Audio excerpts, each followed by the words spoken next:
The pen was already in his hand.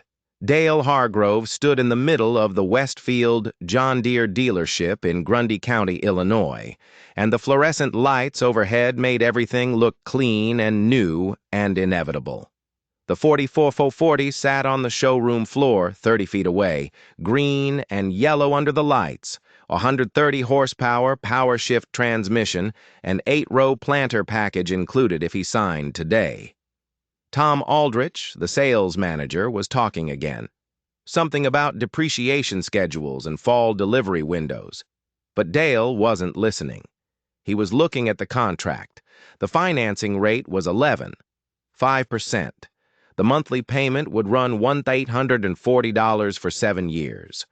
Aldrich had walked him through the math 3 times, each time emphasizing not what this machine would cost, but what it would earn. Greater efficiency, more acres per hour, the ability to plant 400 acres in 3 days instead of 5. That's 2 days back in your pocket every spring, Aldrich had said, smiling. 2 days you could be doing something else. Dale had nodded. It sounded reasonable. In March of 1979, most things sounded reasonable. Commodity prices had been climbing for 2 solid years. Corn was trading above $2, $70. Soybeans had touched $7, $50 the previous fall, and the projections coming out of the Chicago Board of Trade showed no reason for alarm. Carter's grain embargo against the Soviet Union was still a year away. Credit was available. The government was signaling support for agriculture, and every farmer in the county seemed to be either buying land or buying equipment, or doing both simultaneously. The culture of 1979 rural Illinois had a single operating thesis. Now is the time to grow. Aldrich set a fresh copy of the contract on the hood of the 4440. "You're not buying a tractor, Dale," he said. "You're buying capacity." He said it the way a doctor explains a necessary surgery. Not a choice, really, but a professional obligation. The guys who don't upgrade now are going to be playing catch-up for a decade. Dale picked up the pen, and then he thought about the ledger. It wasn't sentiment that stopped him. Dale Hargrove was not a sentimental man. His father, Gerald Hargrove, had died 4 years earlier at 68 after farming 320 acres of black Grundy County silt loam for 40 years. He'd left Dale the land, the equipment, a manageable operating loan, and a gray metal filing cabinet in the back room of the farmhouse office.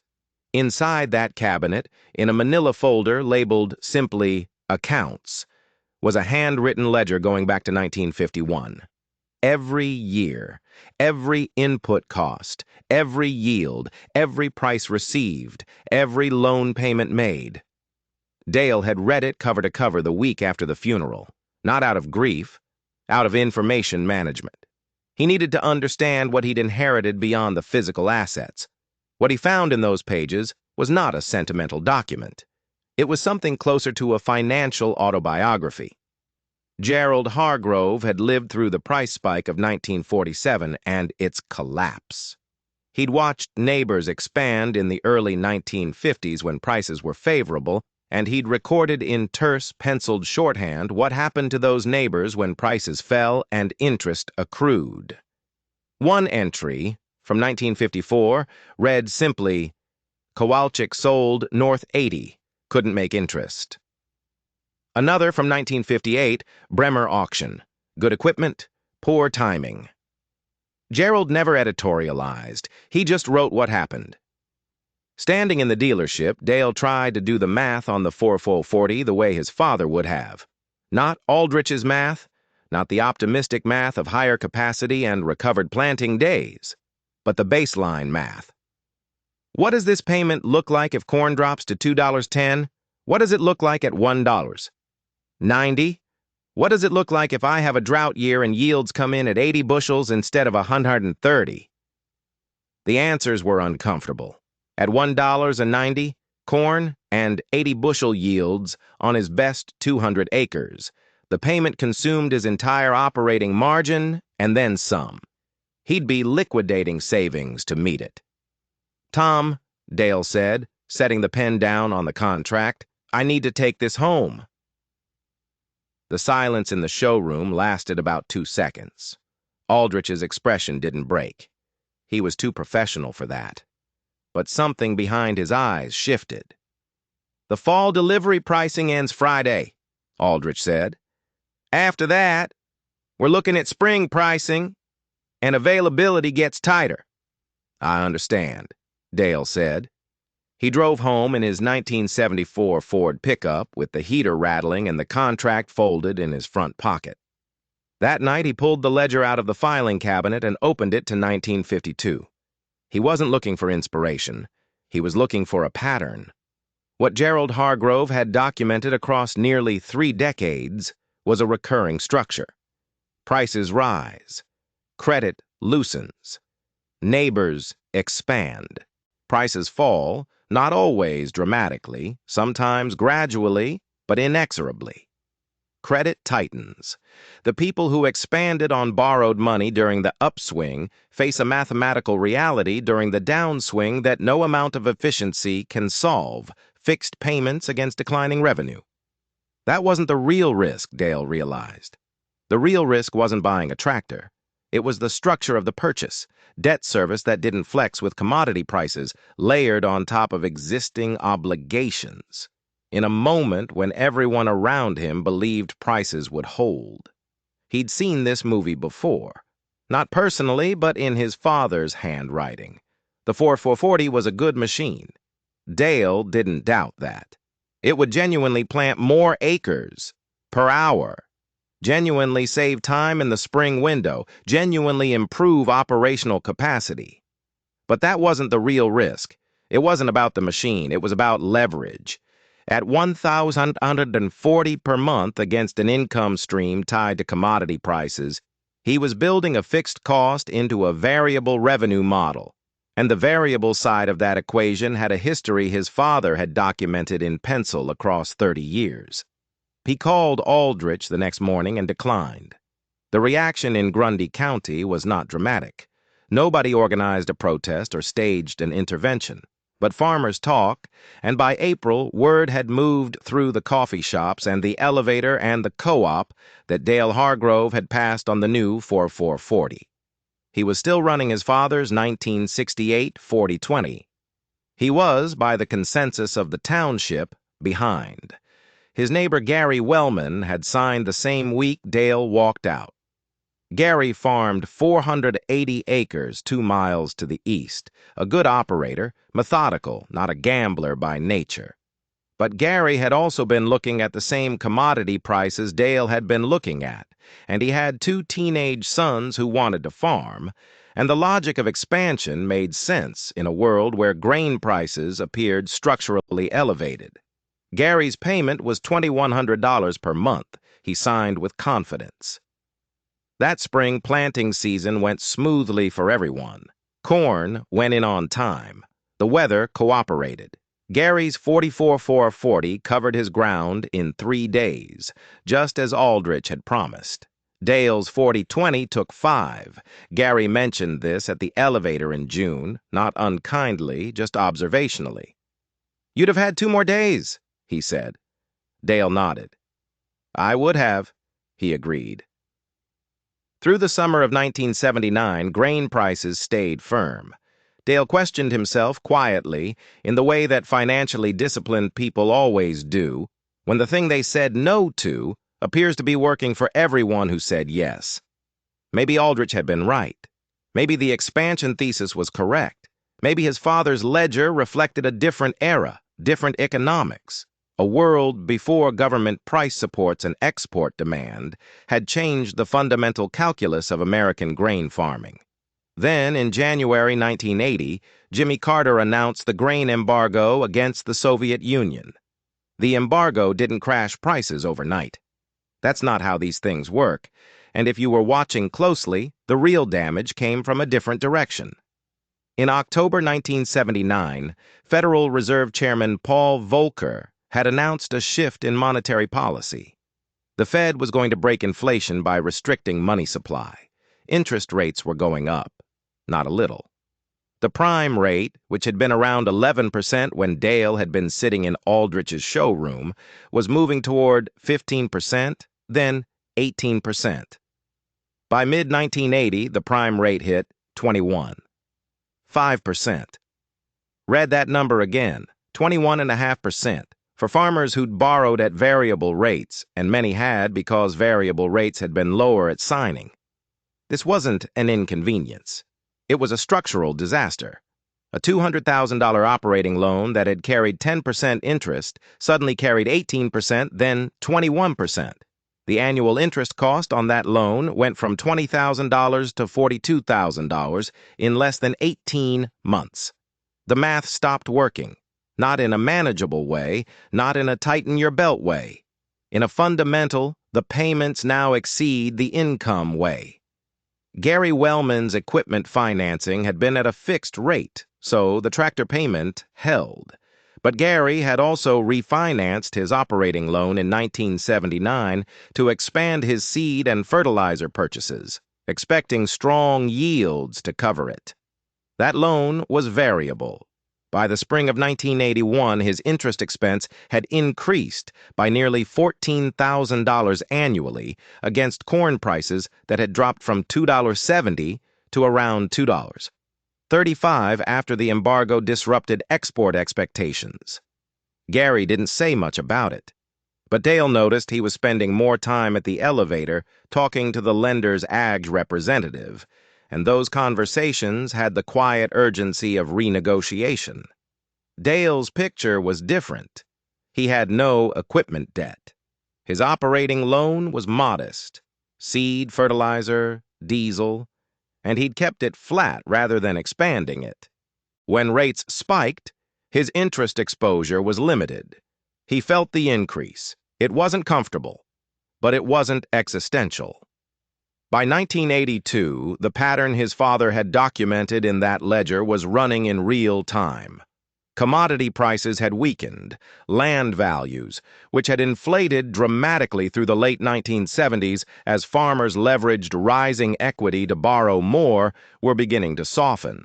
The farmers who'd bought land at $2,000 or $20,500 per acre in 1978 and 1979, borrowing against projected commodity returns that assumed $2. $50 corn, were watching their collateral erode as prices fell and appraisals followed. The Westfield John Deere dealership's lot, which had been almost empty in 1979, equipment moving so fast it barely touched the ground, was now filling up. Repossessed inventory, equipment that farmers couldn't make payments on, reclaimed by the lender and returned to the dealer. A green 4240, a row of planters, a nearly new grain cart. Dale drove past the lot every time he went into town. He counted the machines. By spring of 1983, there were 11 pieces of equipment sitting on that lot that had come back from farms within 30 miles. Aldrich was still there, still professional, still composed. But the dealership had stopped hosting Saturday morning customer appreciation breakfasts. The sign in the window advertising zero-down financing had been taken down. Dale asked him about it once, briefly, at the parts counter. Tom shrugged and said, "It's a tough market." Dale bought his parts and left. There was nothing to add.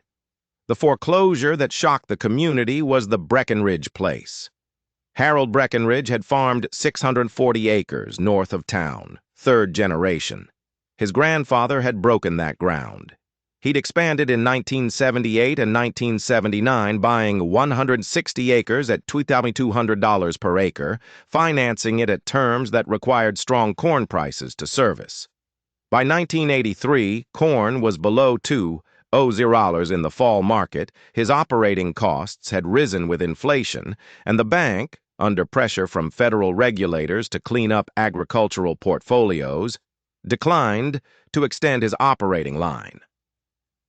The auction was on a Wednesday in March 1984. Cold morning. Dale went not to gloat. He couldn't have explained exactly why he went, except that some accounting required witnessing.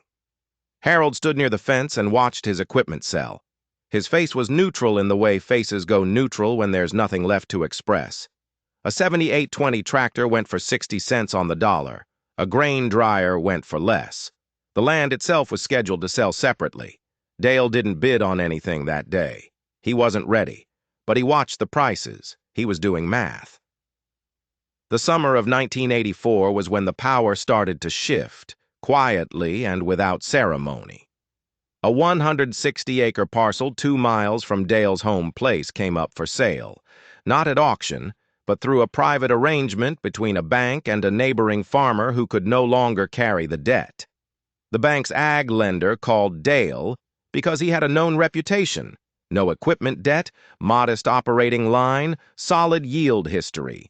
They wanted a buyer who could close without additional financing contingencies. The price was $1,400 per acre.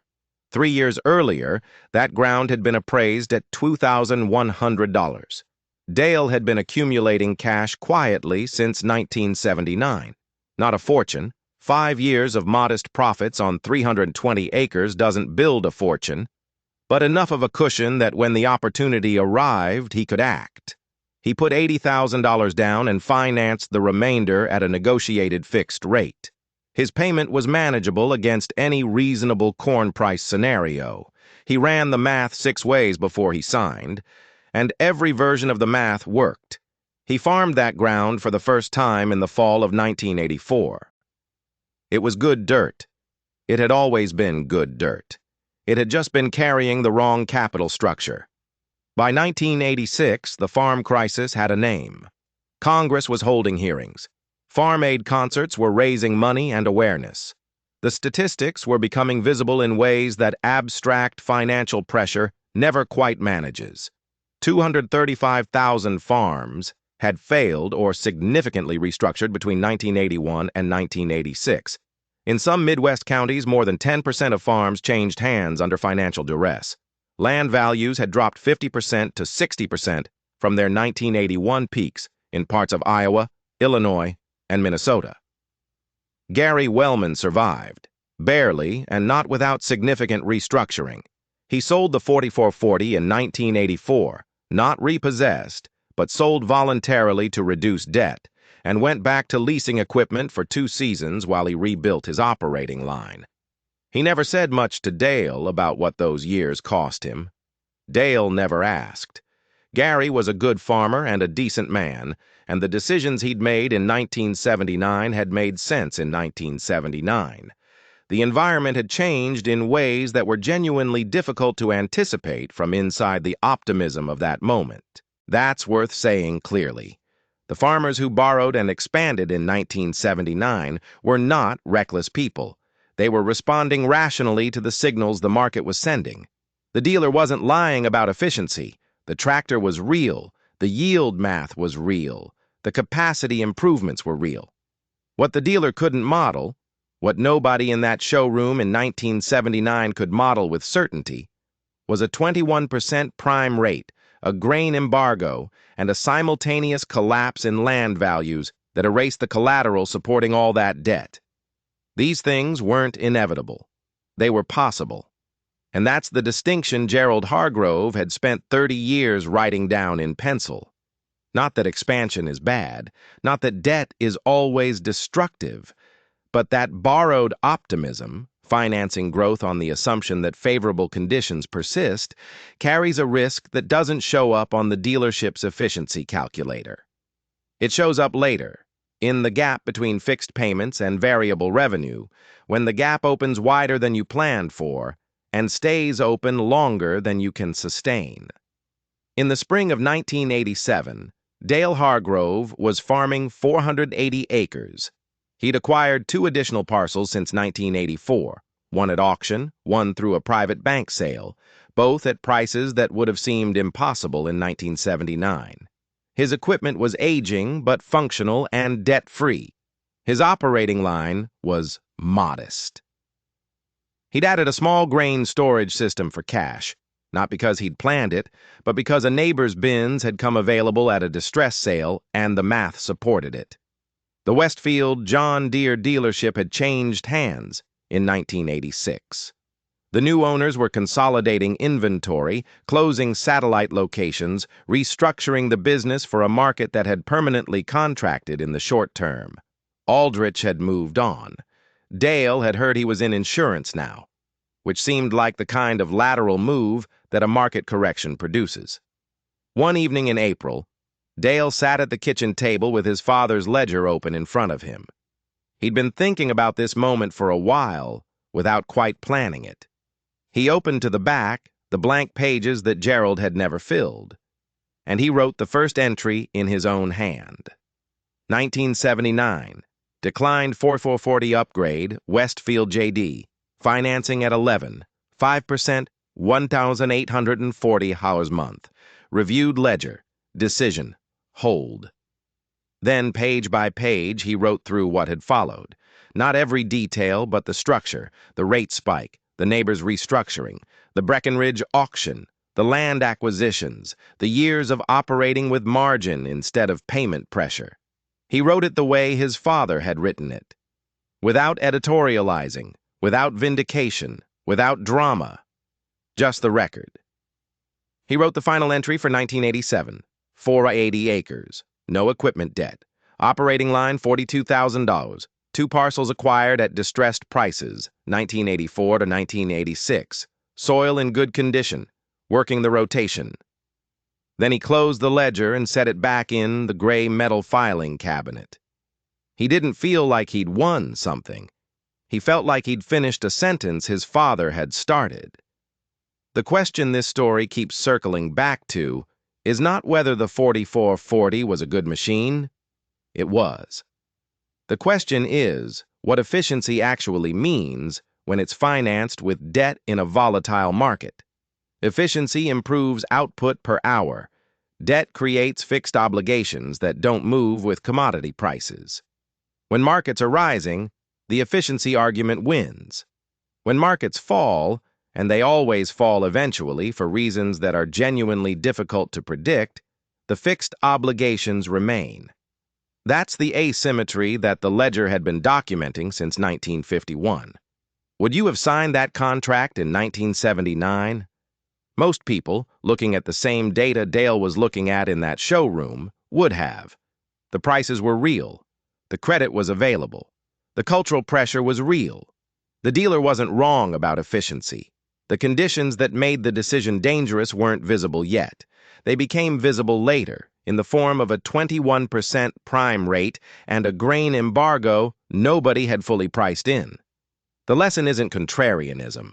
It's not that you should always refuse to borrow or always distrust expansion. The lesson is what the ledger represented: accumulated memory of how economic cycles actually behave, as opposed to how they appear to behave when you're standing inside a favorable one. Gerald Hargrove hadn't predicted the farm crisis. He'd just documented enough cycles that his son understood, viscerally, numerically, that favorable conditions are temporary and fixed costs are not. That gap, between the permanence of debt and the impermanence of favorable prices, is where farm crises live. Dale Hargrove had read about it in pencil. When the moment came, he remembered. If this story resonates with you, if you know someone who made a disciplined call in a moment of widespread optimism and watched it play out exactly the way they'd figured, leave their name in the comments. These decisions rarely make the news. They don't have ribbon cuttings or press releases. They show up later, quietly, in the form of land still owned and debt not carried, and operations still running when others have been absorbed or sold. And if you want more stories about the economic decisions that shaped rural America, the ones made at kitchen tables with ledgers and pencils rather than at closing tables with lawyers, subscribe. They're worth knowing about.